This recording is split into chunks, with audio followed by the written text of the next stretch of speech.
तो गाइस आप देख सकते हैं कि ये समुद्र श्री कन्याकुमारी पर स्थित है। यहाँ समुद्र का विकराल रूप देखने को मिल रहा है। बड़ी बड़ी लहरें बड़ी बड़ी चट्टानों से टकरा रही हैं।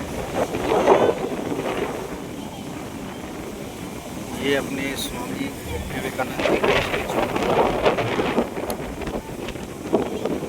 तो आप देख सकते हैं बहुत दूर दूर तक समुद्र नजर आ रहा है। ये रहा मंदिर।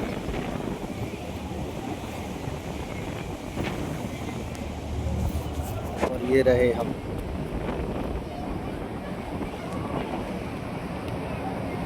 Yes guys.